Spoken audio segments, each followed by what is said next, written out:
ada di tengah-tengah kita, lebih utama dari segala sesuatu.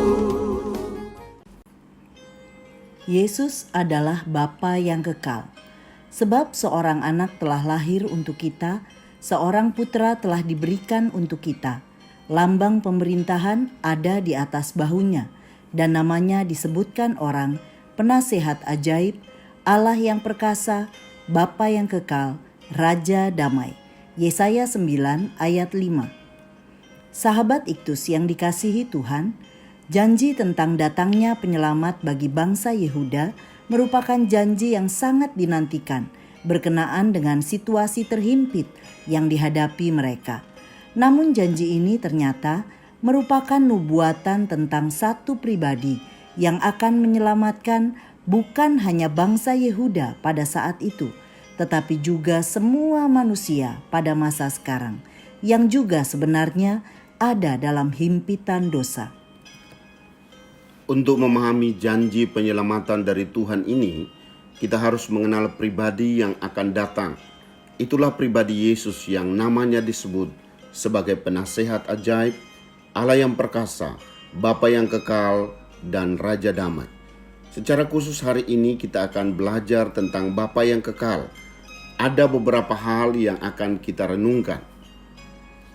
1. Yesus setara dengan Allah Bapa. Mengapa Bapa menjadi sebutan yang menunjuk pada pribadi Yesus?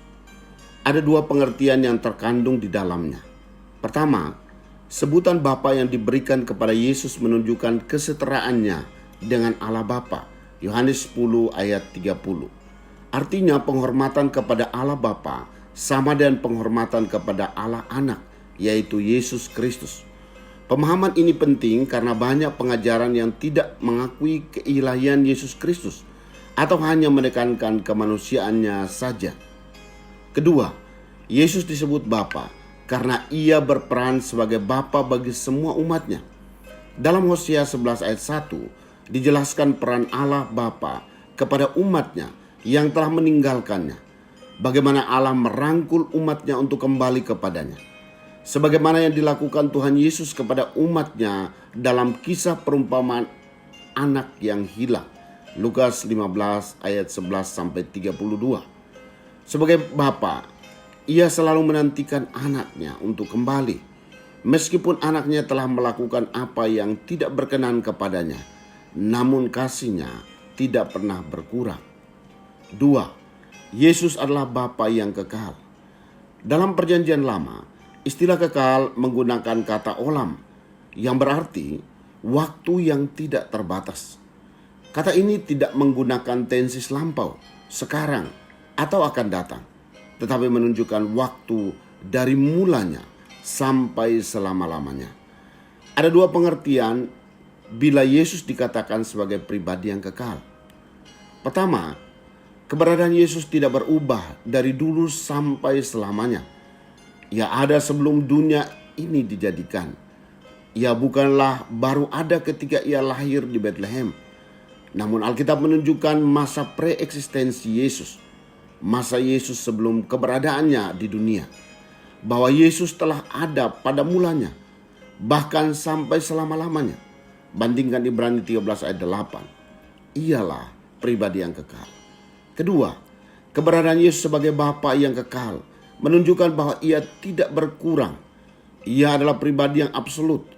Ia Allah 100%.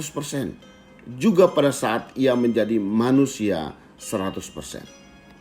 3. Sikap terhadap Bapa yang kekal. Ada beberapa sikap yang seharusnya diberikan kepada Yesus sebagai Bapa yang kekal. Datang kepada Yesus untuk bertobat. Dalam kasihnya yang besar, Yesus, Bapa yang kekal, merindukan kita kembali padanya. Bertobat yang dimaksudkan ini artinya tindakan untuk berbalik kepada Bapa karena telah berbuat dosa kepadanya.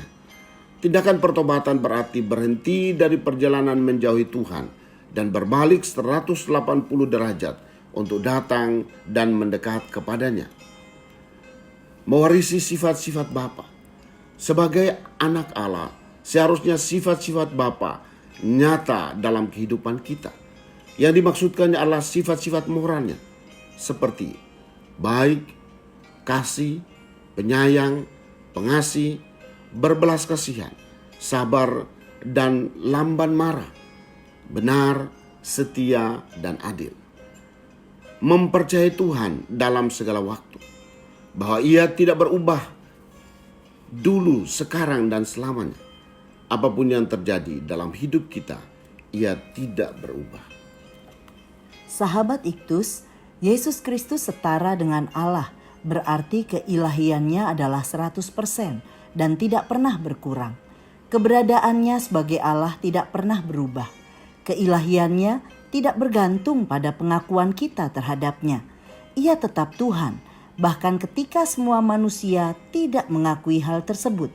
Ia bukan manusia yang menjadi Allah, tetapi Allah yang menjadi manusia. Saya bersyukur karena Yesus Kristus sangat mengasihi saya. Sebagai Bapa, Ia selalu menantikan saya untuk kembali padanya.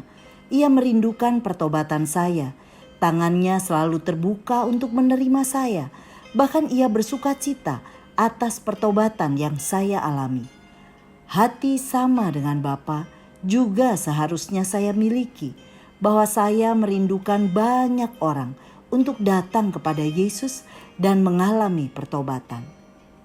Sahabat Iktus yang dikasihi Tuhan, apakah saya percaya dengan sepenuh hati bahwa Yesus adalah Tuhan?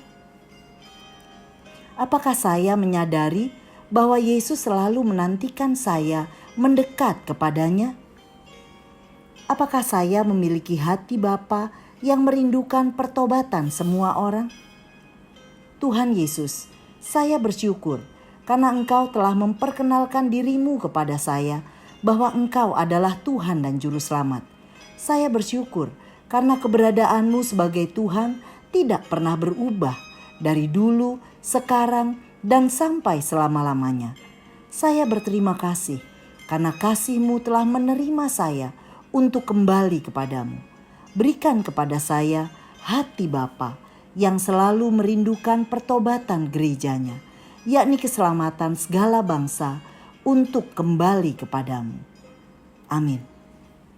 Sebagai Bapa yang kekal, Yesus merindukan setiap orang berbalik padanya.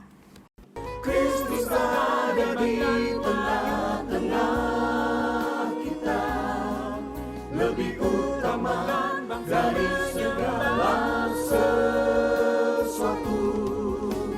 Kristuslah yang harus ku beritakan